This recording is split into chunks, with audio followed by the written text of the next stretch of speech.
Maka di fase terakhir kelak Islam memimpin total seluruh dunia. Tidak ada yang tidak tunduk, tidak ada yang tidak takluk di bawah pemerintahan Islam. Kalau bapak ibu tidak rajin mengaji, tidak dekat dengan para ulama-ulama yang lurus, akhirnya bapak akan ngaji dengan ulama-ulama yang ulama-ulama yang buruk, ulama-ulama yang menyesatkan. Jadi begitulah ujiannya di akhir zaman ini. Kita wajib benar-benar sabar. Al-qabidhu lil islami yaumaidin kal-qabidhi alal jumrah. Orang yang berpegang erat pada masa itu dengan agamanya seperti orang yang menggenggam batu bara yang menyala. Panas, Pak.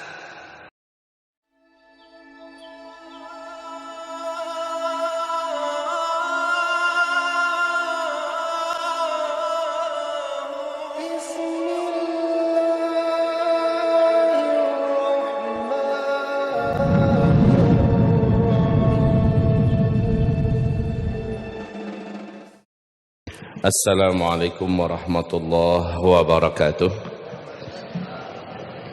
Alhamdulillah wassalatu wassalam ala habibillah Sayyidina Muhammad Rasulillah sallallahu alaihi wasallam. La hawla wa la quwwata illa billah. Allahumma la sahla illa ma ja'altahu sahla wa anta taj'alul hazana idza syi'ta sahla. Rabbana syrah lana sudurana wa yassir lana umurana wahlul 'uqdatam min lisanina yafqahu qawlana. Allahumma arinal haqqa haqqan warzuqna ittiba'ah wa arinal batila batilan warzuqna ijtinabah. Amma ba'du. Segala pujian dan syukur kita untuk Allah Rabbul Alamin. Salawat dan salam kita untuk Habibillah Sayyidil Anbiya wal Mursalin Sayyidina Muhammadin sallallahu alaihi wasallam ala alihi wa sahbihi wa man tabi'ahu bi ihsan ila yaumiddin. Amma ba'du. Kepada takmir masjid yang kita cintai, seluruh ikhwan akhwat bapak ibu yang semoga tetap istiqomah di atas jalan yang benar dan lurus ini, amin ya rabbal alamin. Kita memfokuskan kajian kita di waktu duha ini kepada titik tentang fitnah dan huru-hara akhir zaman melalui papan tulis kita. Jadi kita berfokus pada kajian kita ini tentang fitnah-fitnah akhir zaman. Pada siang hari ini sesuai dengan judul ya, sesuai dengan judul kita menguraikan lebih fokus kepada fitnah-fitnah akhir zaman. Insyaallah sampai jam 10:45. Setelah itu sampai jam 11 kita buka ruang diskusi ya. Kita akan memecahkan beberapa perkara yang mungkin masih agak kabur bagi kita tentang fitnah akhir zaman ini. Sebelumnya saya mukadimahi hadis yang tidak pernah boleh dilupakan dan selalu saya sebutkan tanpa bosan setiap kajian akhir zaman ini adalah hadis 5 fase. Itu tidak boleh pernah kita lupai. Dan karena pembicaraan kita adalah tentang masalah fitnah, maka kita fokus di fase keempat. Kita fokus di fase keempat. Silakan perhatikan papan tulis kita. Bismillah. Hadis ini diriwayatkan oleh Imam Ahmad, dinyatakan sahih oleh Syekh Ahmad Syakir, dan dimulai hadis ini dengan fase yang pertama. Saya kecilkan saja karena memang ini tidak akan kita bedah. Fase di mana Nabi yang memimpin umat Islam, Nabi Muhammad ya, lamanya adalah 23 tahun. Kemudian setelah itu fase yang kedua, fase umat Islam dipimpin oleh para khulafaur rasyidin, lamanya 30 tahun. Ini fase khilafah. Kemudian fase yang ketiga, ini fase yang paling lama, fase umat Islam dipimpin oleh para khalifah yang menggunakan sistem mulkan adhan, atau kekuasaan yang menggigit kerajaan dengan sistem kerajaan. Ini lamanya 1227 tahun. Dan ini berakhir dengan runtuhnya khilafah Islamiyah Al-Uthmaniyah di Turki pada tahun 1924. Pada tanggal 3 bulan Maret 1924 fase ketiga berakhir. Perlu diingat, fase pertama dengan sampai fase ketiga Islam memimpin saat itu hampir seluruh dunia, yaitu baru 2/3 dunia. Islam betul-betul menjadi kiblat dunia. Islam ketika itu melahirkan peradaban dalam segala seni kehidupan. Islam betul-betul menjadi impian ribuan tahun lamanya. 2/3 dunia ada di bawah hegemoni Islam yang positif. Buku-buku sejarah sangat padat bercerita tentang betapa megahnya, betapa hebatnya Islam pada masa dia menggenggam dunia. Baik, setelah runtuhnya khilafah Islamiyah, nah kita berada pada fase ini sekarang. Fase yang paling berat.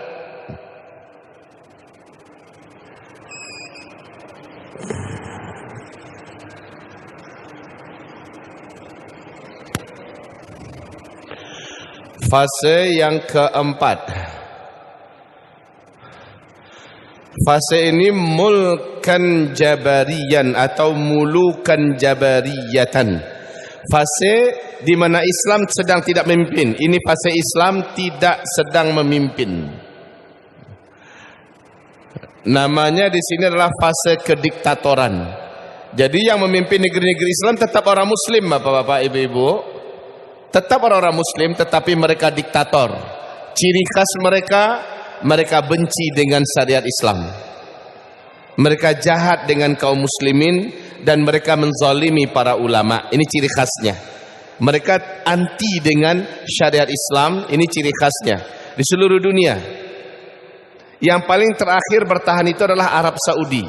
Tetapi sejak 2017 Arab Saudi juga sudah resmi oleh Muhammad bin Salman menolak diterapkannya syariat Islam di Arab Saudi. Ketika dia berkata dia menolak seluruh hadis sahih. Padahal hadis-hadis tentang masalah hukum-hukum Islam di hadis-hadis sahih. Dia menolak itu. Akhirnya Arab Saudi resmi menjadi negara liberal, di mana segala macam kerancuan, kefasikan, kejahilan hadir secara terbuka dan telanjang mata di Arab Saudi. Padahal itu adalah benteng terakhir jalannya syariat Islam di bumi ini di fase keempat. Itu pun sekarang sudah berakhir. Ya, jadi ini fase kediktatoran. Hadirin yang saya cintai, fase ini kita tidak bisa memastikan berapa lamanya. Walaupun dalam analisa sementara hamba Allah yang fakir ini lebih dan kurangnya adalah 100-an tahun lah fase ini. Berarti ini tak lama sebenarnya. Ini tak lama.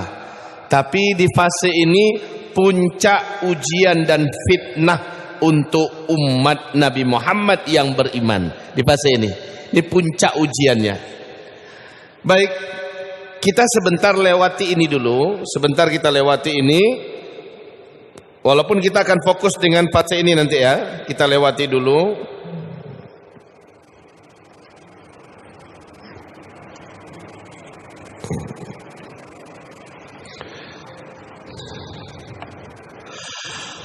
Nanti setelah fase ini dan insya Allah tak lama lagi kita masuk pada fase yang paling membahagiakan, dan adalah fase yang paling dinanti-nanti, fase terwujudnya janji Allah dalam Al-Quran, yaitu surat An-Nur, surat yang ke-24, ayat yang ke-55. Ya, ini adalah fase di mana Islam akan kembali memimpin seluruh dunia 100%. Allahu Akbar. Ini fase Islam akan kembali memimpin dunia 100%. Jika fase pertama, kedua, ketiga Islam memimpin baru 2/3 dunia, maka di fase terakhir kelak Islam memimpin total seluruh dunia. Tidak ada yang tidak tunduk, tidak ada yang tidak takluk di bawah pemerintahan Islam. Dan Allah sebutkan dalam Al-Quran, ini janji Allah dalam Al-Quran. Janji Allah dalam Al-Quran. Sebagaimana dalam hadis ini ya. Dalam hadis ini jelas Nabi mengatakan 5 fase. Fase kelimanya Islam memimpin seluruh dunia.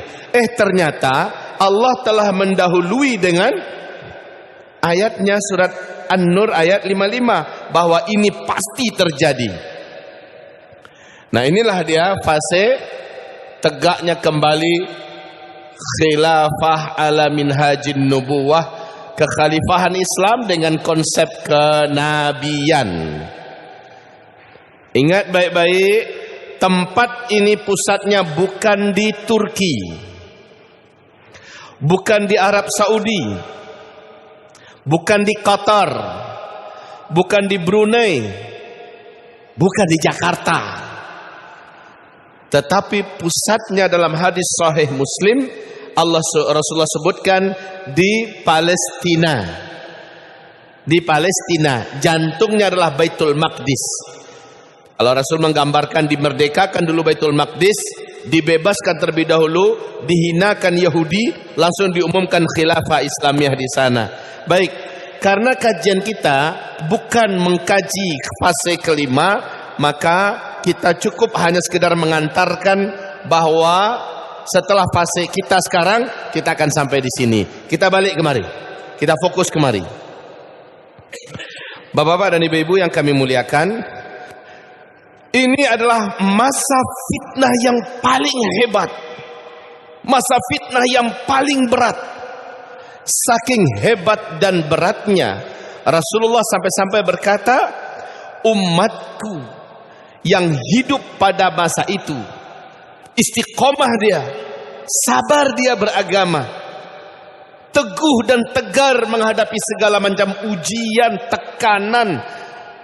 Umatku yang seperti itu saat itu nanti berhak mendapatkan penghargaan dari Allah Subhanahu wa taala.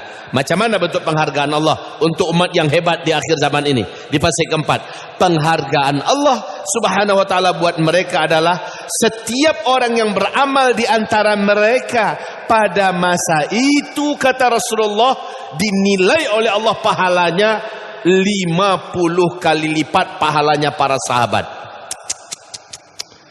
Ini hebat, Pak. Hebat, Bu. 50 kali lipat pahalanya para sahabat. Bapak tahajud, para sahabat tahajud. Bapak duha, para sahabat duha. Ibu puasa Senin Kamis, bapak puasa Senin Kamis, para sahabat juga puasa Senin Kamis. Bapak baca Quran, para sahabat baca Quran. Tetapi pahala bapak dan ibu, asal istiqomah ya, istiqomah, tegar, sabar, betul-betul sangat kuat memegang Islam, tak peduli dengan ujian, tempaan, cacian dan sebagainya, maka setiap amalan kita Bapak Ibu yang hidup pada zaman ini, nilainya setiap amalan itu adalah 50 kali lipat nilainya amalan para sahabat. Allahu Akbar. Penghargaan yang berat. Satu. Yang kedua, Rasul mengatakan, orang yang hidup pada masa itu adalah saudaraku. Aku rindu dengan mereka. Nabi menobatkan kita sebagai saudaranya. Ya, Nabi menobatkan kita sebagai saudaranya. Jadi ini yang pertama, nilainya adalah 50 kali lipat pahalanya para sahabat. Yang kedua apa tadi? Saudara yang dirindukan. Saudara Nabi Muhammad sallallahu alaihi wasallam yang beliau rindukan. Nabi Muhammad sallallahu alaihi wasallam yang beliau rindukan.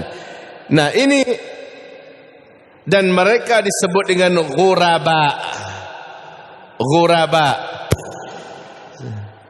Sementara ghuraba ini Rasul mengatakan tuba lil ghuraba. Beruntunglah mereka, berbahagialah mereka. Mereka adalah orang-orang yang unik di akhir zaman. Mereka adalah orang-orang yang dianggap asing, aneh di akhir zaman. Tetapi tuba, beruntunglah mereka. Tuba itu adalah sebuah lembah dan tempat yang maha indah di dalam surga. Tuba lil ghuraba. Jadi baik, ini bagi orang yang hidup pada masa ini, luar biasa keistimewaan mereka. Dan Nabi menganggap mereka adalah saudara yang aku rindukan.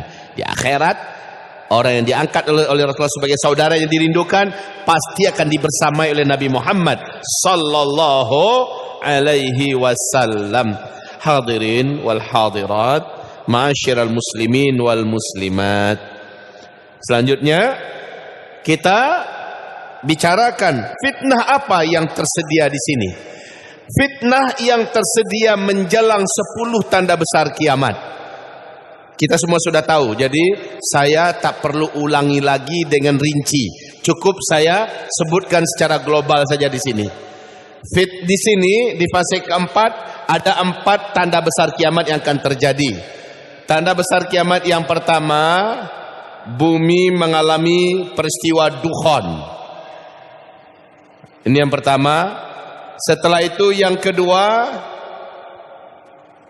seluruh umat manusia mendapatkan ujian terbesar.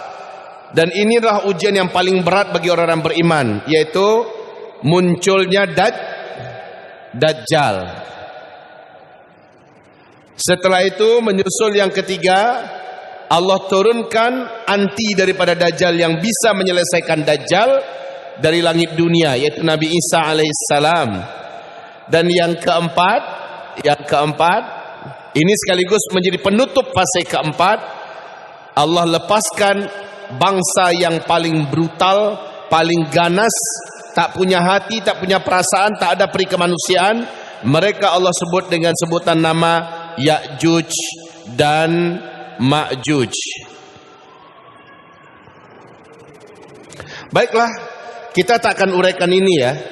Ini adalah tanda besar kiamat. Kita tidak akan uraikan ini. Tanda besar kiamat yang kelima, keenam dan ketujuh di sini. Kita tidak akan uraikan ini. Kita berfokus di sini. Di sini wahai kaum muslimin, di fase keempat kita menghadapi fitnah. Fitnah ini disebut oleh Rasulullah dengan fitnah duhaima, ya. Fitnah duhaima.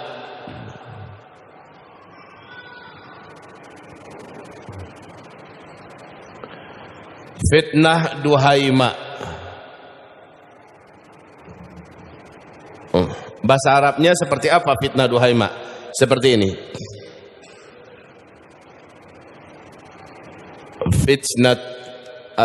Fitnatu ad-duhaima. Ya. Fitnatu ad-duhaima.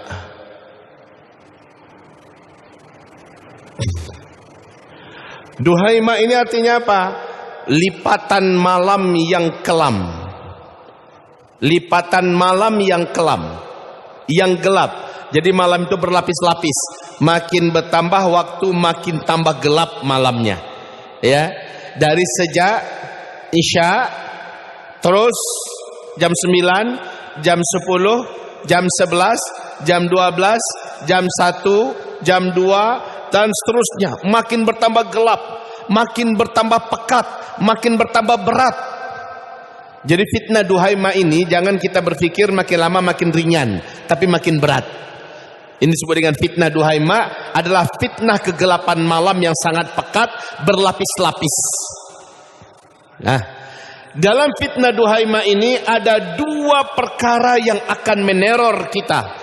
Yang pertama adalah fisik, yang kedua adalah agama. Nah, ini adalah fitnah duhaima secara fisik ya. Secara fisik. Fitnah duhaima secara fisik, Allah sebutkan yang pertama ba'sa. Ba'sa, ini setelah runtuhnya khilafah Islamiyah, kita akan mengalami ba'sa. Dan ba'sa ini syarat wajib yang akan terjadi pada kita. Am hasibtum an tadkhulul jannah walamma ya'tikum mathalul ladzina khalau min qablikum massathumul ba'sa'u wad-dharra'u wa zulzilu hatta yaqula ar-rasul wal ladzina amanu ma'ah mata nasrullah ala inna nasrallahi qarib. Apakah kamu pikir kamu bisa masuk surga sementara kamu belum lagi diuji dengan ba'sa, darra dan zulzilu? Ba'sa, darra dan zulzilu.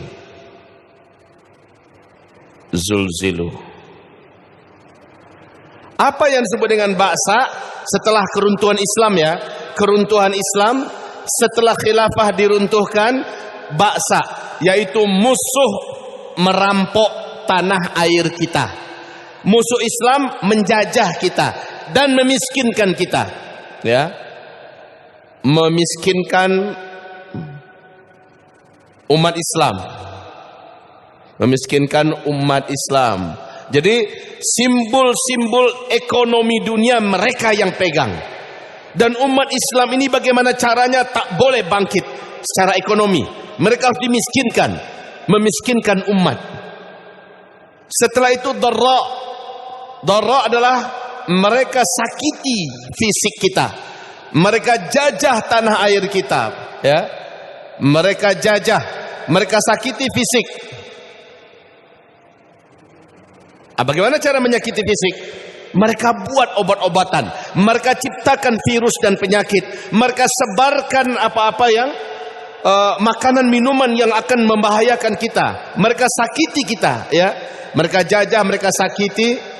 Kemudian zulzilu, mereka teror agama kita, mereka teror agama kita, mereka sakiti langsung agama kita, ya, mereka zalimi betul agama kita. Baik, inilah yang terjadi di fitnah Duhaimah secara fisik. Secara fisik ini yang dialami, dan ini butuh sabar. Tidak ada senjatanya, cuma satu saja, yaitu isbiru, hanya butuh sabar. Mau melawan kita, tahan diri dulu. Mau memberontak kita, jangan cari masalah lebih besar. Yang penting sabar di sini. Kita dimiskinkan, tetap berjuang untuk bangkit walaupun kita sedang digencet, dipencet, sedang diinjak, sedang dimatikan. Seluruh cara agar kita bangkit secara ekonomi mereka potong, Pak. Ya, begitu juga tanah air kita mereka jajah. Walaupun secara fisik nggak ada jajahan kecuali beberapa titik saja, ya, macam Rohingya, ya, semacam Cina dan sebagainya. Tetapi secara umum setelah khilafah Islam runtuh, penjajahan sudah terjadi ke seluruh negeri-negeri Islam. Secara ideologi, secara pendidikan, secara pemerintahan dan sebagainya, kita tidak diberi akses, kita tidak diberikan ruangan. Inilah penjajahan. Mereka sakiti kita. Zulzilu, mereka teror. Para hafiz-hafiz Quran, anak-anaknya yang dimasukkan ke pesantren, orang-orang yang kelihatannya good looking, yang suka ke masjid dan akhlaknya bagus, ciri-ciri teroris. Awasi itu, antisipasi mereka. Merekalah calon-calon orang yang ke depan akan menjadi musuh negara. Itu mereka sebarkan kemana-mana, ya. Orang-orang yang rajin ke masjid, pelihara-pelihara jenggot, celana cingkrang dan sebagainya, diidentikan sebagai musuh negara, ya. Orang yang macam-macam, dan kita sudah merasakan itu semua. Oke, ini adalah fitnah Duhaimah. Kalau kita tak sabar, kita akan melebur menjadi orang munafik agar kita tidak dicap seperti itu. Kalau kita tak sabar, kita akhirnya ya sudahlah, kita apa adanya saja, tak perlu kita ala-ala Islam. Yang penting agama itu di hati, kan gitu jadinya. Yang penting agama itu di hati, tampilan kita udahlah kayak mereka saja. Kalau kita tak sabar. Tapi orang-orang yang teruji di sini, dia sabar, tak peduli dia. Makin apapun kata orang, dia makin nampakkan Islamnya. Ini saya. Dari jilbab kecil menjadi jilbab dalam. Dari jilbab dalam menjadi jilbab yang lebih dalam lagi dan lebih tebal lagi, lebih longgar lagi sesuai dengan syariat. Dan seterusnya. Laki-laki begitu juga. Pokoknya dia menunjukkan, oh nggak boleh ke masjid. Orang ke masjid itu orang-orang yang calon teroris. Dia makin cari masjid di mana saja berada. Dia makin masukkan anak-anaknya ke pesantren untuk menjadi hafiz-hafiz Quran. Dia kirimkan anak-anaknya ke Timur Tengah. Dia bersabar di situ. Walaupun pada akhirnya dia dituduh dengan tuduhan-tuduhan dan fitnah-fitnah. Begitu ya. Ini namanya fitnah duhai mak secara fisik. Dan dahsyatnya kata Rasulullah, ujian di sini pada masa ini hebat sekali. Bagaimana hebatnya?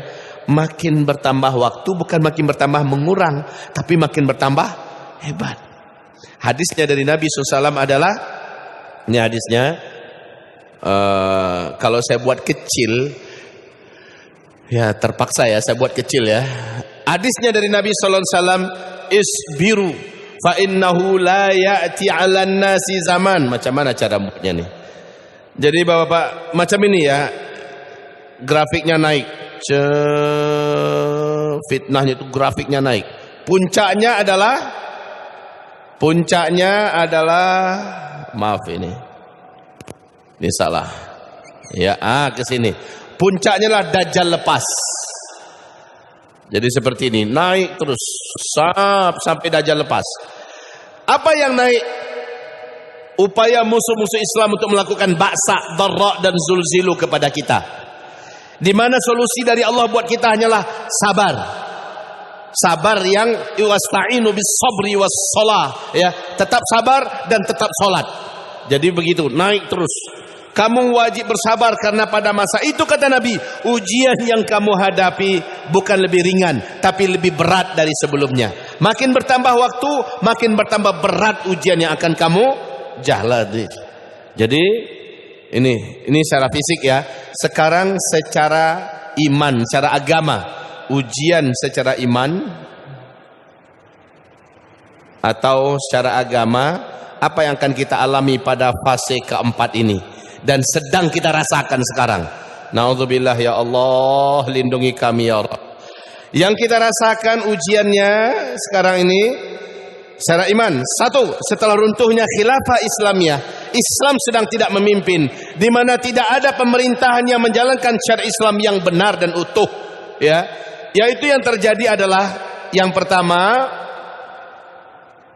al-fusuqu wal isyanu. Ini yang pertama sekali.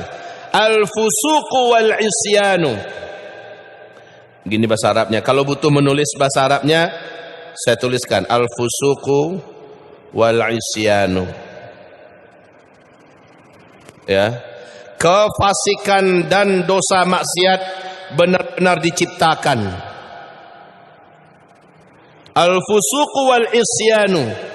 Kefasikan dan maksiat, dosa-dosa diciptakan, difasilitasi, di backup, dilindungi, dipromosikan, bahkan di blow up. Luar biasa. Ini adalah kefasikan dan kemaksiatan.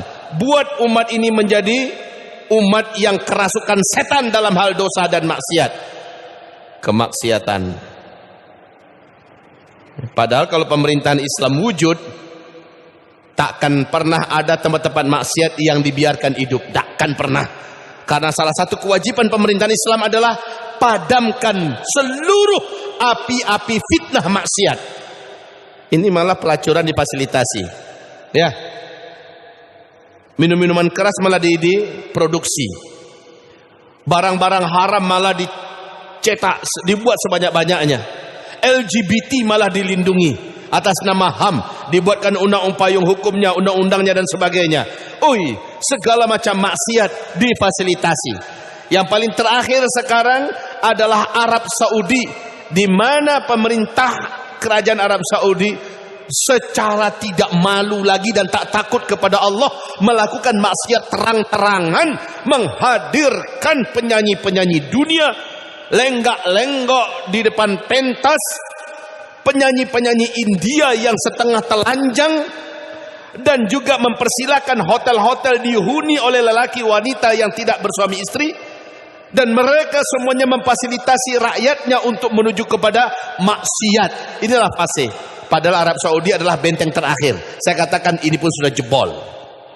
Maksiat di seluruh negeri Islam betul-betul disuntikkan. Ingat ya, fase pertama, kedua, ketiga, dan kelima, Islam memimpin, setan sempit ruangannya.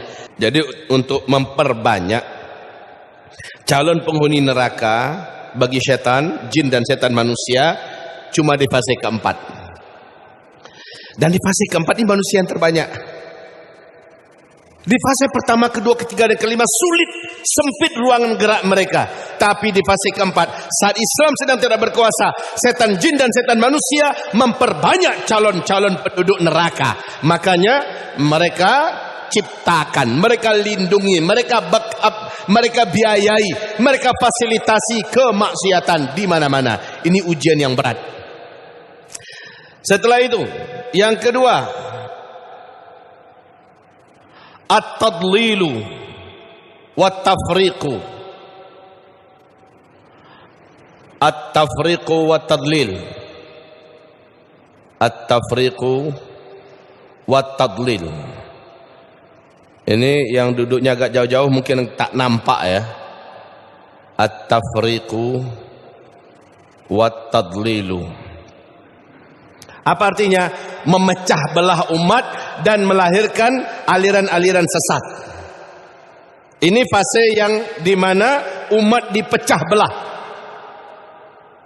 Pecah belah umat. Pecah belah umat dan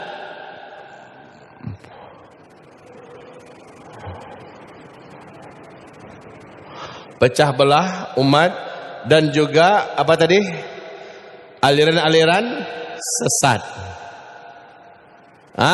Sehingga Nabi SAW bersabda, nanti umatku akan pecah menjadi 73 golongan. Ya, 72-nya sesat di dalam neraka. Yang membuat sesat itu siapa? Kekuasaan yang berkuasa di dunia. Kayak membiarkan dan bahkan menyengaja. Jadi coba baca sejarah tentang Ahmadiyah Qadiani. Coba baca sejarah tentang kelompok-kelompok yang sesat. Itu malah memang diciptakan, dibiayai. Termasuk ISIS. ISIS itu yang ciptakan siapa? Amerika. Hillary Clinton dengan vulgar mengatakan, kita yang buat mereka, kita yang melatih mereka, kita yang biayai mereka. Apalagi? Lalu kenapa ISIS dianggap sebagai bagian dari Islam? Cuy, kita tak terima kalau ISIS dikatakan bagian daripada Islam. Karena ISIS mereka yang buat. Makanya pecah belah, buat aliran sesat. Ada yang sesatnya ke kanan dan sesatnya ke kiri. Dan ini mirip dengan pengumuman setan di depan Allah. Aku akan sesatkan mereka, hamba-hambamu itu ya Allah. Aku akan sesatkan. Jadi dalam fase keempat, aliran sesat itu berjamuran. Atas nama hak azazi manusia, aliran sesat pun dilindungi. Ya, aliran sesat pun difasilitasi, dibiayai, aliran sesat pun didukung. Bahkan dibantu dengan media-media. Di Allah. Sakit dalam dada kita ini hanya pandai mengurut dada saja. Lalu apa yang harus kita lakukan? Bentengi diri, bentengi keluarga. Itu yang paling bisa kita lakukan. Dekatlah dengan ulama, merapatlah dengan ulama, rajinlah ke pengajian, rajin baca buku dan sebagainya.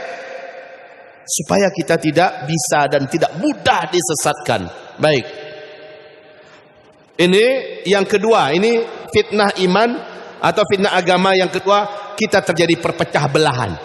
Dipecah-pecah, dijadikan kita ini berantem antar satu dengan yang lain. Coba lihat, partai Islam yang baru kemarin didirikan, saya tahu saya sebutkan namanya ya, baru muncul udah pecah. Ini baru muncul udah pecah. Yang udah eksis, yang udah kuat, yang udah hebat pun pecah pula. Betul tidak? Itu sengaja. Memang program mereka at-tafriq, buat pecah belah sesama mereka. Ormas Islam juga begitu. Oh ini ormasnya anu, ini adalah ormasnya anu. Yang ini pecah, yang ini pecah, berkeping-keping. Yang ini diajak untuk memusuhi yang ini, diajak untuk memusuhi yang itu. Padahal perpecahan menurut Allah dalam Al-Quran, surat Ali Imran, pada ayat yang ke-102, 103, 104, bisa mengekalkan orang di dalam neraka. Perpecahan. Karena perangai perpecahan adalah perangai kaum musyrikin. Dan itu diciptakan oleh musuh-musuh Islam. Ya. Di fase keempat, fitnah duhaima, yaitu pecah belah dan bermunculannya aliran-aliran sesat. Awas, kalau bapak ibu tidak hati-hati masukkan anak sekolah, akan dapatkan aliran sesat dia. Kalau bapak ibu tidak rajin mengaji, tidak dekat dengan para ulama-ulama yang lurus. Akhirnya bapak akan ngaji dengan ulama-ulama yang ulama-ulama yang buruk, ulama-ulama yang menyesatkan. Maka seperti Islam Nusantara yang kita dengar, betapa menyesatkan pikiran-pikirannya. Atau seperti siapa yang kemarin diundang, Buya apa namanya itu? Yang masuk di TV. Siapa namanya? Buya Syukur. Buya Syukur, apalah omongannya beliau itu? Nah, ya Allah ya Rabbi, ulama-ulama kita mengkanter, ulama-ulama kita meluruskan. Nah, ini contoh ya, betapa pemahaman-pemahaman sesat, aliran-aliran sesat, ya, pemecah belahan segala macamnya, sengaja memang di fase keempat ini diadakan. Dalam rangka apa? Dalam rangka memperbanyak calon penghuni neraka Allah kelak pada hari kiamat. Itu yang punya kerja tetaplah yang sedang berkuasa, yaitu setan jin dan setan manusia. Ya. Makanya dalam ini ada juga rasa-rasa iba dan sedih kita memang. Tapi gimana lagi? Memang udah kayak gitu. Nabi mengatakan yang paling banyak aku dapati penghuni neraka dari kalangan umatku nanti di hari kiamat. Dari kalangan umat Nabi ya, yang paling banyak di dalam neraka nanti para penguasa, kata Nabi. Para penguasa dan orang-orang kaya. Para penguasa dan orang-orang kaya. Serem.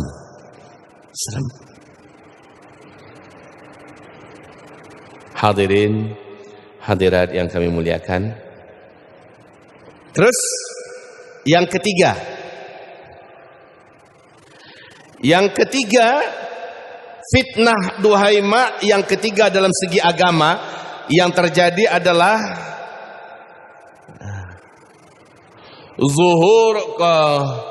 zuhuru an-nifaq, ya.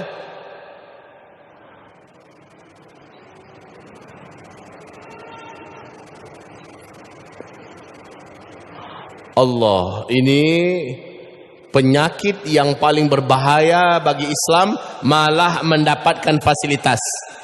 Kemunafikan.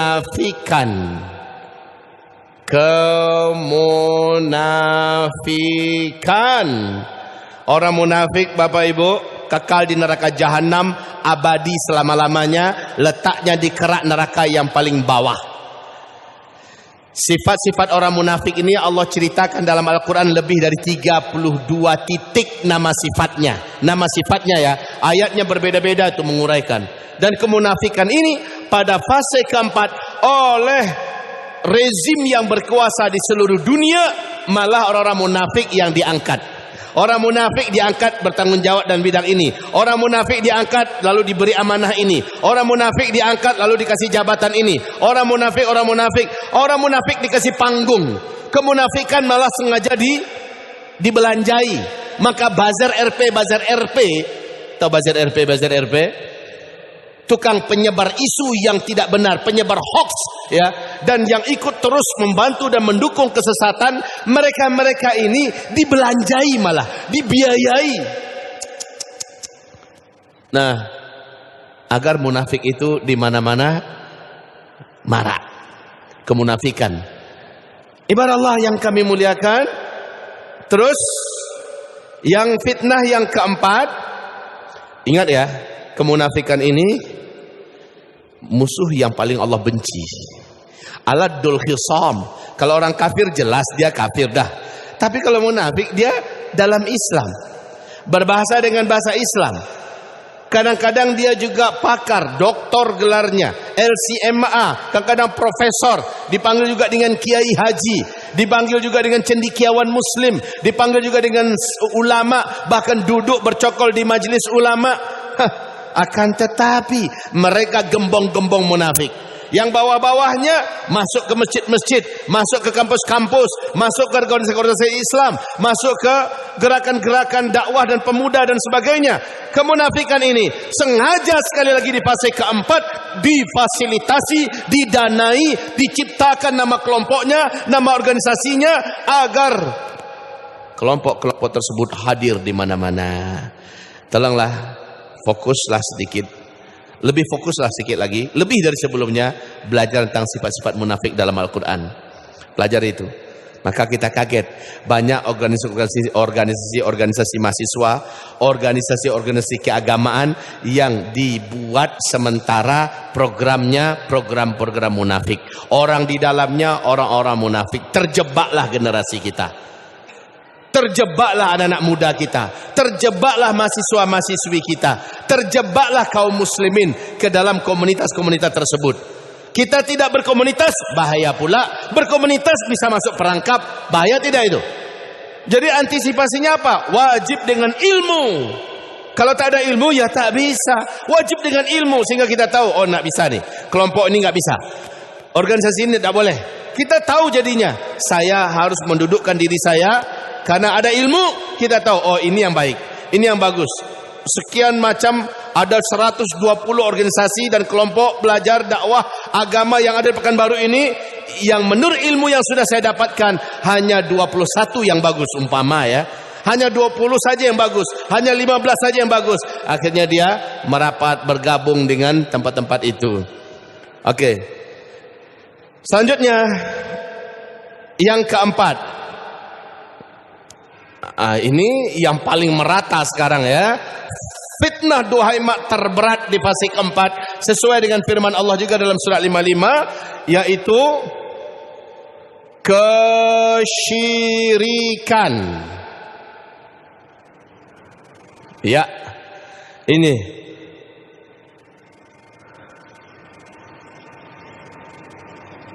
asyirk. Asyirku, kesyirikan. Bapak Ibu yang kami muliakan, syirik bukan hanya masalah orang berdukun-dukun saja. Syirik bukan masalah orang percaya dengan ramalan-ramalan saja. Syirik bukan masalah orang belajar ilmu sihir, belajar ilmu santet, belajar ilmu black magic saja. Syirik bukan masalah jimat-jimat saja, pesugihan segala macamnya. Syirik bukan hanya masalah seseorang itu memiliki keyakinan adanya kekuatan selain daripada kekuatan Allah saja. Tetapi syirik yang paling luas sekarang ini adalah syirik dalam masalah manusia menganggap bahwa ada orang, ada makhluk yang berhak mengatur hidup kita selain Allah Subhanahu wa taala. Ada orang, ada makhluk ya, yang berhak membuat dan memproduksi hukum dan undang-undang selain Allah Subhanahu wa taala. Ketika keyakinan itu dianggap sudah benar, dianggap sudah baik, dianggap sudah bagus, bahkan ini kesyirikan terbesar itu adalah demokrasi. Itu kesyirikan terbesar yang hampir membungkus seluruh dunia. Demi Allah, ketika ayat 55 dari surat An-Nur terwujud, demokrasi hilang sehilang-hilangnya. Ketika fase kelima nanti tegak, maka kesyirikan demokrasi hilang selama-lamanya. Karena demokrasi sendiri adalah kesyirikan yang nyata. Inilah fitnah yang besar dan berat. Setiap negara sekarang disuntikkan. Yang tidak demokrasi teroris, yang anti demokrasi teroris. Fase pertama, kedua, ketiga, Islam punya kapal besar yang di dalamnya kita bisa mengibadahi Allah secara utuh. Ternyata kapal itu sekarang sudah dilarikan musuh dan hilang. Kita nggak boleh pakai kapal itu lagi. Sementara posisi kita masih di atas laut mengapung-apung. Untuk eksistensi kita dan bertahan hidup, ternyata kita dapati ada bangkai ikan paus mengapung-apung di permukaan laut. Bangkai itu busuk apa tidak? Berulat apa tidak? Macam-macam yang tak baik ada dalam bangkai. Baunya sampai kepada isinya busuk semua. Tapi itu cuma yang ada di permukaan laut yang bisa kita panjat. Kalau kita ibaratkan kita ini makhluk kecil ya, manjatlah kita di atas itu. Karena kita nggak punya kapal, supaya masih bisa bertahan hidup, kita harus naik dulu, panjat dululah kapal itu, walaupun dia busuk. Nah, demokrasi itu kayak gitu, Pak. Cuma itu yang ada sekarang untuk mempertahankan eksistensi kita, umat Islam. Ya sudah, sementara pakai itu dulu. Tapi kalau nampak kapal kita sudah muncul, sudah hadir, maka wajib tinggalkan bangkai tersebut dan pindahlah ke kapal yang kokoh itu. Dan kapal itu Allah janjikan akan datang lagi menjemput kita. Walaupun berteriak-teriak musuh Islam, anti kapal Islam, yaitu khilafah Islamiyah ya, anti ya terserah mereka teriak-teriak. Ibarat orang-orang pencinta kegelapan, vampir, Dracula, antu pocong, wewe gombel, siluman dan sontoloyo dan lain-lainnya bermunculan, dan mereka paling takut matahari terbit dan mereka paling benci matahari terbit. Biarin mereka benci, pasti matahari tetap terbit pada waktunya, betul tidak? Maka khilafah Islamiyah juga pasti muncul walaupun mereka nggak suka. Yang nggak suka itu adalah musuh-musuh Islam, orang munafik, nggak suka, tapi akan tetap muncul matahari, bersinar. Nah, dengan ini kami katakan sekarang kita yakin demokrasi adalah sebusuk-busuknya kendaraan, tetapi cuma itu saat ini yang bisa, yang ada, jangan dilepas pula. Ngerti sampai sekarang? Sampai di sini ngerti? Walaupun dalam keyakinan kita demokrasi ini sangat busuk, demokrasi ini sangat menjijikkan, sangat bau, sangat tidak layak dan tidak pantas. Hanya itu yang ada, gimana lagi? Terpaksa kita harus memanjatnya dan memakainya. Walaupun kadang-kadang kita tenggelam, udah sampai di atas, ada ombak sedikit, tenggelam masuk, dia muncul lagi. Menderita kita di atas demokrasi. Cuma itu yang ada, ya sudah, naiki dulu sementara. Jadi jangan ditinggalkan panggung politik, kalau masih bisa kita pakai, kita bisa perjuangkan, jangan ditinggalkan. Sampai di sini paham Bapak Ibu semuanya. Tapi dalam hati kita wajib tetap yakin bahwa demokrasi busuk. Demokrasi ini menjijikkan dan bau. Walaupun begitu, hanya itu yang ada, kita pakai dulu. Nah, paham sekarang? Ibu kalau nyasar di hutan, nggak punya apa-apa, perut lapar, nampak oleh kita anak babi kejepit atau keimpit pohon kayu, dan cuma itu yang bisa kita makan, kira-kira kita makan nggak? Kita makan nggak? Kita makan, karena mempertahankan hidup ini adalah asas utama agama. Jadi kalau nggak ada lagi makanan yang lain, yang ada cuma itu, ambil anak babi tersebut, makanlah dia sebatas untuk menyampal perut saja, ya. Habis itu buang sisanya. Mudah-mudahan nanti ketemu makanan yang lain yang halal, yang baik. Buang, jangan sepenuhnya diambil. Jadi dalam kondisi kita terjepit, terdesak, sangat-sangat darurat dan emergensi, yang diharamkan pun boleh, tapi hanya saat itu saja. Paham Bu? Paham? Oke ya. Jadi demokrasi adalah syirik, dan ini yang membungkus dunia. Fase fitnah terberat di fase keempat adalah kesyirikan. Makanya Allah berfirman di surat An-Nur ayat 55. Apa firman Allah Subhanahu wa taala?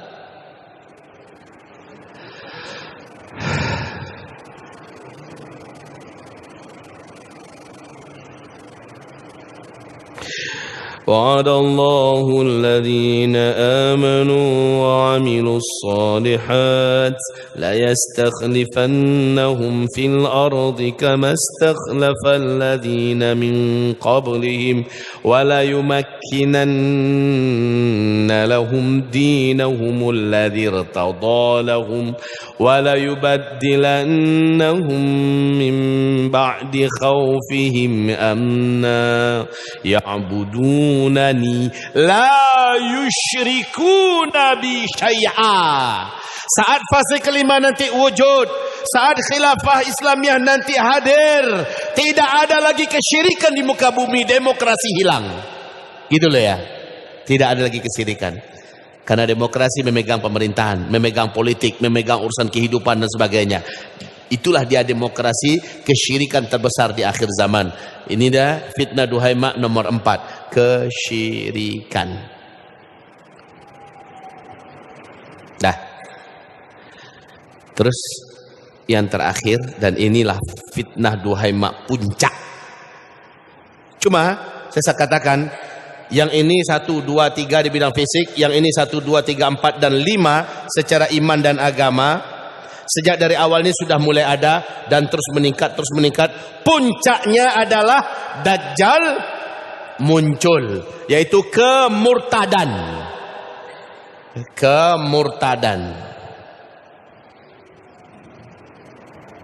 Riddah. Ya, ar-riddatu. Kemurtadan. Nah, Bapak Ibu yang kami muliakan, demi Allah, untuk yang keseluruhan ini solusinya kata Rasulullah, kamu wajib bersabar. Bersabarlah. Jangan sampai kamu terus, jangan sampai. Kamu wajib bersabar. Pegang erat agama, sepahit apapun, sepanas apapun. Al-qabidu lil islami yawma idzin kal qabidi 'alal jumrah. Orang yang berpegang erat-erat dengan Islam pada masa itu, kata Rasulullah sallallahu alaihi wasallam, seperti orang yang menggenggam batu bara yang menyala. Seperti menggenggam batu bara yang menyala. Apa rasanya menggenggam batu bara yang menyala? Panas. Tapi mati nggak kita kalau kita genggam batu bara? Mati nggak kita? Tapi panas. Bukan nggak panas. Mulut menjerit, mata mengeluarkan airnya, ya. Tapi tetap harus dipegang. Dilepas, maka lepaslah kita dari agama kita. Dipegang terasa sangat panas dan membakar, tapi kita tidak akan mati. Jadi begitulah ujiannya di akhir zaman ini. Kita wajib benar-benar sabar. Al-qabidu lil islami yawma idzin kal qabidi 'alal jumrah. Orang yang berpegang erat pada masa itu dengan agamanya seperti orang yang menggenggam batu bara yang menyala. Panas, Pak. Panas. Fase keempat loh ya, fase keempat berat. Karena berat itu dapatkan hal-hal yang hebat berikut ini. Karena berat dan dia bisa bersabar. Karena berat tapi dia bisa bersabar. Sampai sini paham? Lalu Allah berfirman, am hasibtum an tadkhulul jannah wa lamma ya'tikum mathalul ladzina khalau min qablikum massathumul ba'sa'u wad-dharra'u wa zulzilu hatta yaqula ar-rasul wal ladzina amanu ma'ah mata nasrullah ala inna nasrallahi qarib. Gitu. Apakah kamu pikir kamu bisa masuk surga hanya dengan sholat, hanya dengan bayar zakat, kita dengan puasa, lalu kamu pikir kamu masuk surga? Karena kamu sudah jilbab, karena kamu sudah hafal Quran, kamu pikir kamu masuk surga, sementara kamu tak lulus ujian ba'sa, dharra dan zulzilu. Jadi ini pasti akan datang kepada kita, ya, pasti Allah akan ujikan kepada kita, dan kita sedang menjalaninya saat ini. Fitnah Duhaimah. Kalau melihat dari fitnah Duhaimah ini, solusi benteng yang pertama apa? Jelas, benteng pertama adalah ilmu. Ini benteng pertama umat Islam adalah satu, ilmu. Dengan itu baru tahu oleh kita kata-kata Ali bin Abi Thalib, al-ilmu yahrisuka wal malu tahrisuhu. Ilmu dia yang akan melindungi dan menjagamu, sementara kalau harta kamu yang wajib melindungi dan menjaganya. Kalau ilmu, kalau kita sudah berilmu Pak, apapun bentuknya kita sadar ini yang udah ujian, saya tak boleh. Kalau kita berilmu, kemaksiatan, aliran sesat, kemunafikan, kesyirikan, kemurtadan, kita tidak akan bisa terkena. Dia lebih hebat lagi daripada tameng perisainya Kapten Amerika, ibaratnya begitu ya. Saking kokohnya ilmu pelindung kita. Tentu saja dengan batu dasar, pondasi dasarnya tetaplah sabar. Setelah kita berilmu, ya, kemudian amal soleh, perjuangan, doa, dan tawakal. Iya, ilmu, amal, doa, dan tawakal. Sabarlah dalam ilmu, sabarlah dalam amal, sabarlah terus berdoa, sabarlah terus dalam bertakwa. Sabar. Sehingga kata Rasulullah, isbiru fa innahu la ya'ti 'alan nasi zaman. Lihat ini hadisnya. Nabi memulai hadisnya itu dengan isbiru. Bersabarlah kamu, isbiru, ya.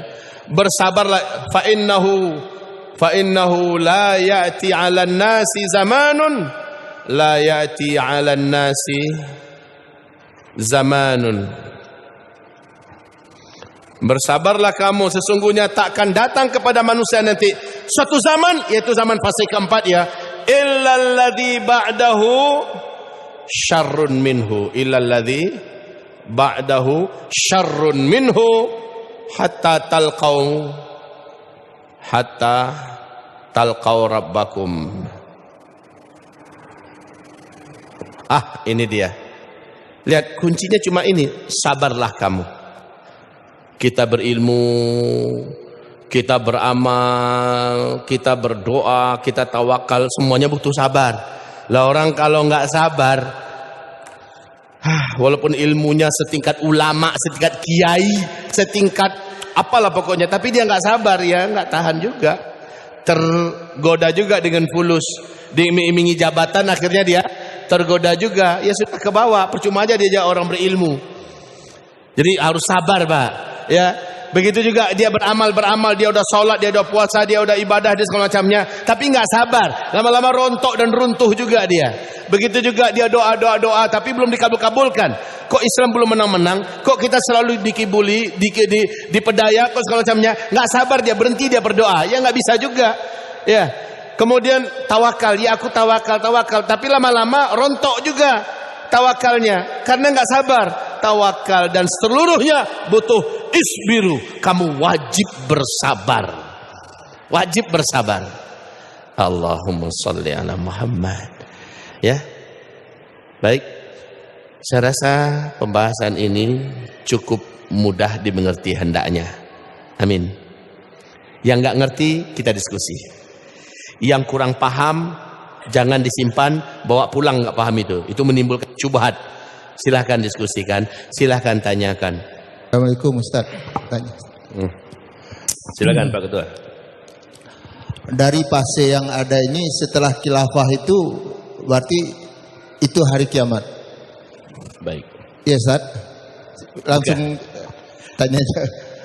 Terima kasih. Yang khilafah kelima itu langsung katanya hari kiamat. Ini pengetahuan yang saya tahu bahwa kiamat itu akan diturunkan karena tidak ada lagi orang yang menyebut nama Allah saja, tak ada lagi.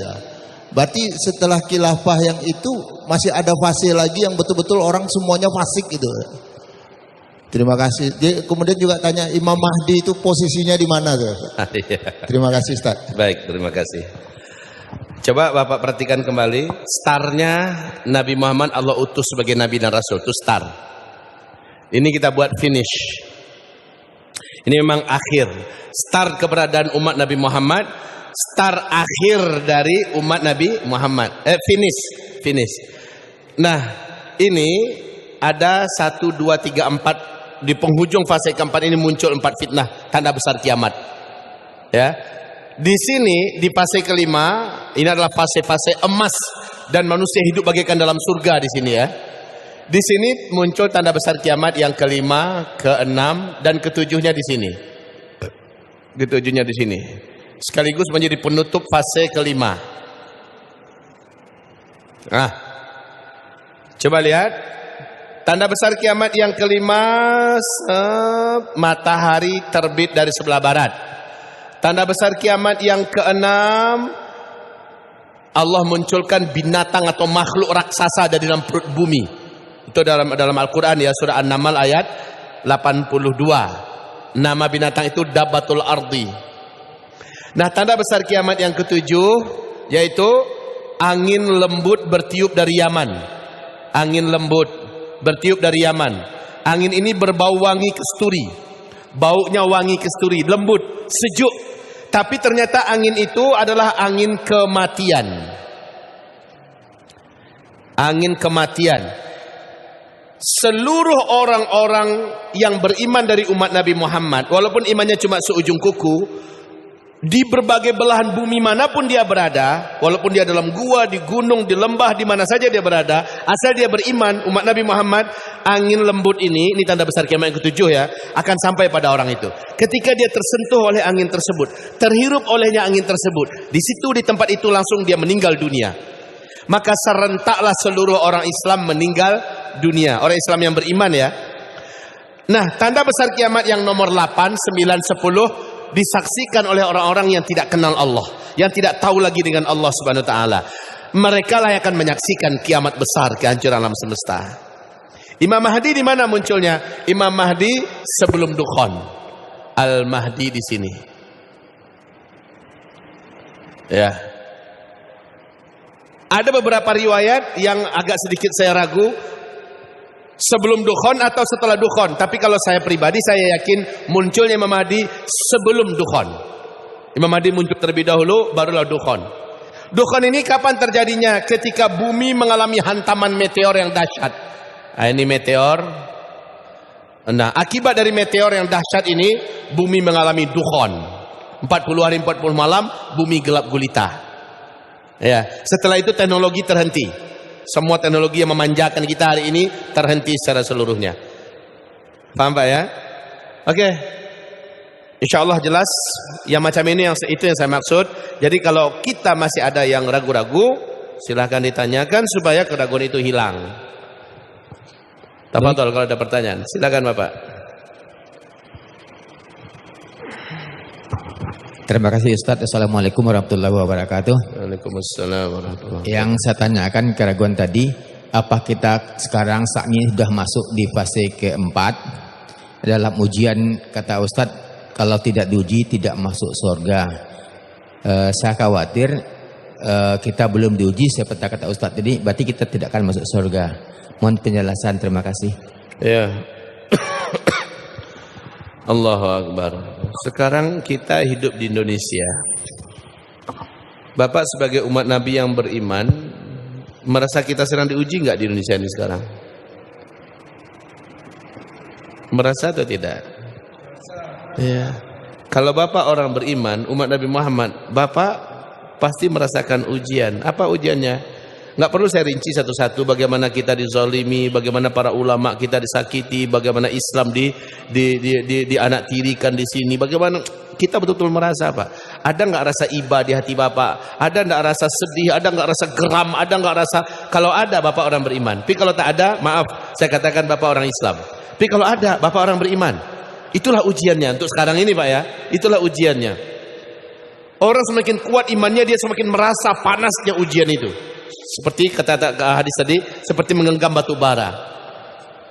Apalagi para aktivis, para pejuang, para dai, para ulama, ya, ini yang paling merasakan sekali panasnya bara berpegang erat dengan Islam di akhir zaman ini. Tapi Pak, kalau agak panjang lah umur Bapak, agak 5 tahun lagi ke depan, Bapak akan merasakan semuanya lebih nyata. Lebih nyata seperti Rohingya, seperti Suriah, seperti Cina, seperti apa, kita akan semuanya merasakan peperangan meledak di seluruh muka bumi. Yang melakukannya adalah pemimpin dan pengusaha kafir di muka bumi ini kepada umat Islam yang beriman. Itu akan kita rasakan, dan itu tidak bisa dielakkan Pak. Mungkin saja kita akan termasuk korban di antara kejadian yang berat itu nanti. Kalau sekarang masih bersifat fiktif, masih bersifat apa namanya, ibaratnya matahari baru sengatan panasnya aja, baru belum mataharinya menghantam kita lagi ya Pak ya. Puncak daripada fitnah Dajjal lepas. Dajjal muncul ke tengah-tengah kita. Mungkin begitu Pak. Silakan kalau ada yang lain. Baik, sebentar Bang, kita sisakan sampai jam 11 ya Ustaz ya. Jadi buat yang akhwat silakan siapkan pertanyaannya setelah ini. Buat yang akhwat, bagi yang ingin bertanya, silakan. Tapi abang ini dulu. Assalamualaikum warahmatullahi wabarakatuh. Izin bertanya Ustaz tentang dukhon.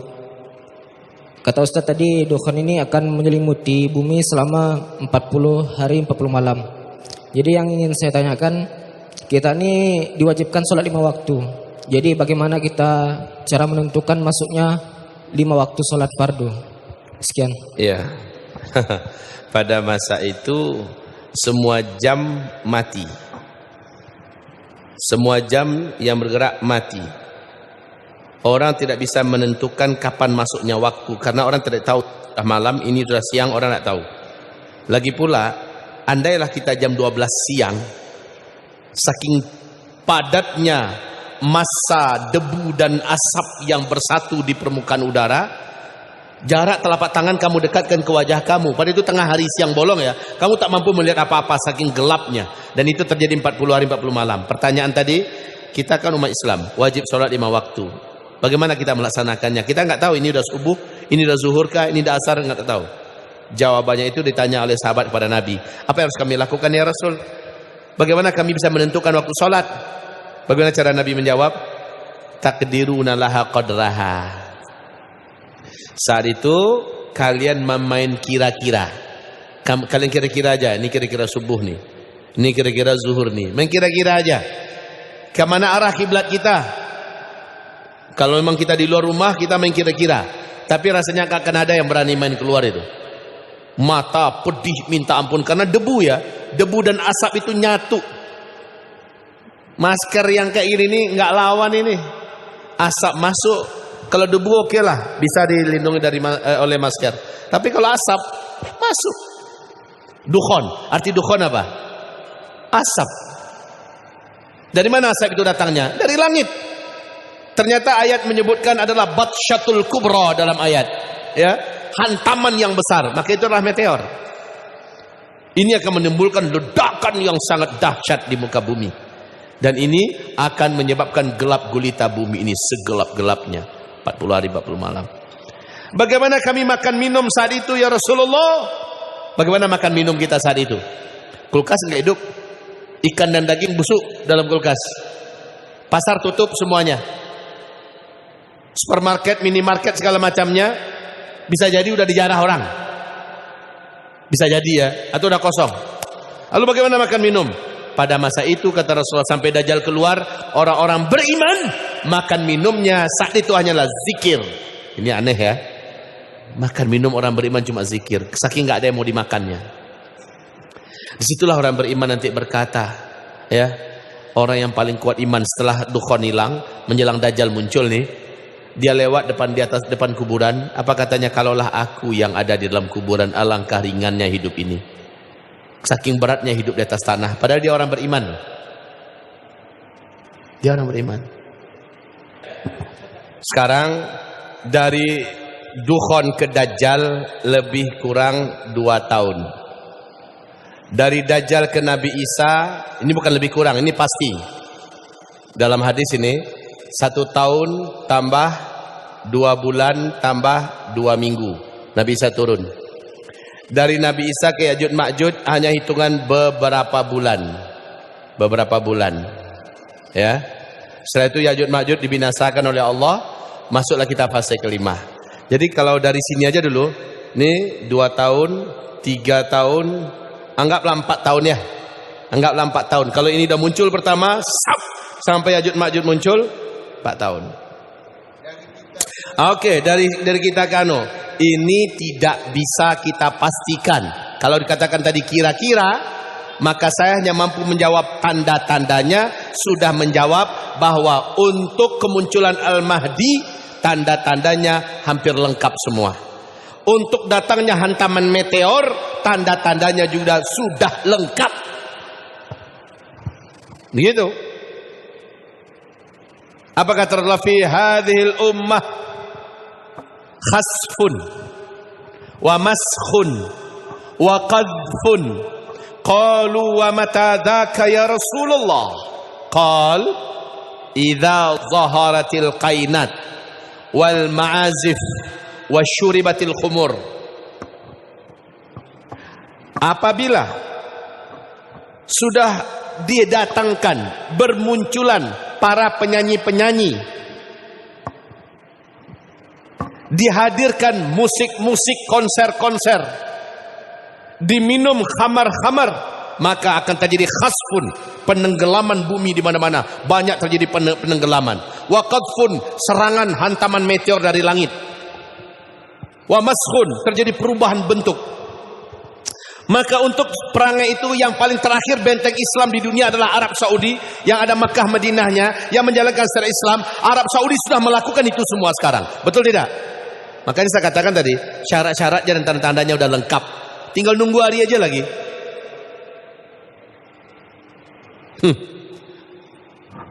Takut Bu? Takutlah. Takut Pak? Ya takutlah. Saya nggak takut. Saya juga takut. Tapi mau dikata apa? Harus dihadapi. Untuk bunuh diri kita, jangan coba-coba kekal di neraka. Bukan itu solusi yang selamat. Solusinya adalah ini, tetap dengan sabar. Tidak ada yang lain. Demikian, mari kita berdoa kepada Allah Subhanahu wa taala, baca Al-Fatihah. A'udzubillahi minasyaitonirrajim. Bismillahirrahmanirrahim. Alhamdulillahirabbil alamin. Ar-Rahmanir-Rahim. Maliki yaumiddin. Iyyaka na'budu wa iyyaka nasta'in. Ihdinas siratal mustaqim. Siratal ladzina an'amta 'alaihim. Ghairil maghdubi 'alaihim waladdallin. Amin. Amin. Amin. اللهم صل وسلم على هذا النبي الكريم سيدنا محمد صلى الله عليه وسلم وعلى آله وصحبه أجمعين. Ya Allah, ya Rabbana, ya Rabbal Karim, ampuni dosa-dosa kami seluruhnya. Ampunilah kami, ya Ghafur, ya Ghaffar, ya Tawwab, ya Afu, ya Karim. Ya Allah, putihkan seluruh catatan-catatan hitam di lembaran-lembaran kitab amal kami, ya Allah. Ya Allah, bersihkanlah masa lalu kami yang tak baik. Ya Allah, jadikanlah kami hamba-Mu yang layak dan yang pantas untuk menjadi ahli surga-Mu. Ya Allah, berilah kami hidayah-Mu, tuntun kami dengan kasih sayang-Mu, tambahkan dan kuatkanlah iman di dalam hati, di dada kami, ya Allah. Ya Allah, janganlah Engkau biarkan kami termasuk yang sesat di akhir zaman. Lindungi kami dari menjadi pencinta syahwat dan maksiat di akhir zaman. Lindungi kami agar kami bukan termasuk orang-orang munafik, terjerumus dalam syirik, apalagi menjadi murtad di akhir zaman. Ya Allah, tegarkan dan sabarkan kami memegang erat agama ini, ya Allah. Tabahkan dan sabarkan kami, ya Allah. Dan hitunglah kami di sisi-Mu sebagai orang-orang yang istiqamah sampai akhir hayat kami. Ya Allah, berilah kami akhir hayat yang husnul khotimah. Berilah kami akhir hayat yang husnul khotimah. Berilah kami akhir hayat yang husnul khotimah. Lindungi kami dari su'ul khotimah. Ya Allah, karena sangat dekatnya petaka dan huru-hara besar sebentar lagi akan menimpa kami yang hidup di muka bumi, kami memohon kepadamu, ya Allah, tangguhkan kami, kuat dan kokohkan kami. Ya Allah, jadikanlah kami orang-orang yang selamat dari segala petaka, bencana, huru-hara, musibah, fitnah yang akan Engkau datangkan sesaat lagi di dalam kehidupan kami, ya Allah. Ya Rabb, selamatkan kami, selamatkanlah ayah, bunda dan keluarga besar kami, selamatkanlah seluruh sanak famili kami yang beriman. Allahumma amin, Allahumma amin, Allahumma amin. Wa sallallahumma ala sayyidil anbiya'i wal mursalin sayyidina Muhammadin sallallahu alaihi wasallam wa ala alihi wa sahbihi ajma'in. Ya Allah, lindungilah para alim ulama kami keseluruhannya, ya Allah. Selamatkan dan jaga, lindungi dan peliharalah para habaib kami, ya Allah. Para syekh, para kiai, para ustadz, para da'i dan tokoh-tokoh masyarakat kami yang lurus dan istiqomah dari kalangan ahlus sunnah wal jamaah. Ya Allah, lindungi kami seluruhnya. Engkaulah sang maha pemberi perlindungan, Engkaulah sang maha pemberi penjagaan dan pemeliharaan. Engkaulah wali bagi kami seluruhnya. Ya waliyal mu'minin, ya waliyal mustad'afin, ya waliyal mazlumin. La hawla wa la quwata illa billahil aliyyil azim. Rabbana atina fid dunya hasanah wa fil akhirati hasanah wa qina adzaban nar. Subhana rabbika rabbil izzati amma yasifun wa salamun alal mursalin walhamdulillahi rabbil alamin.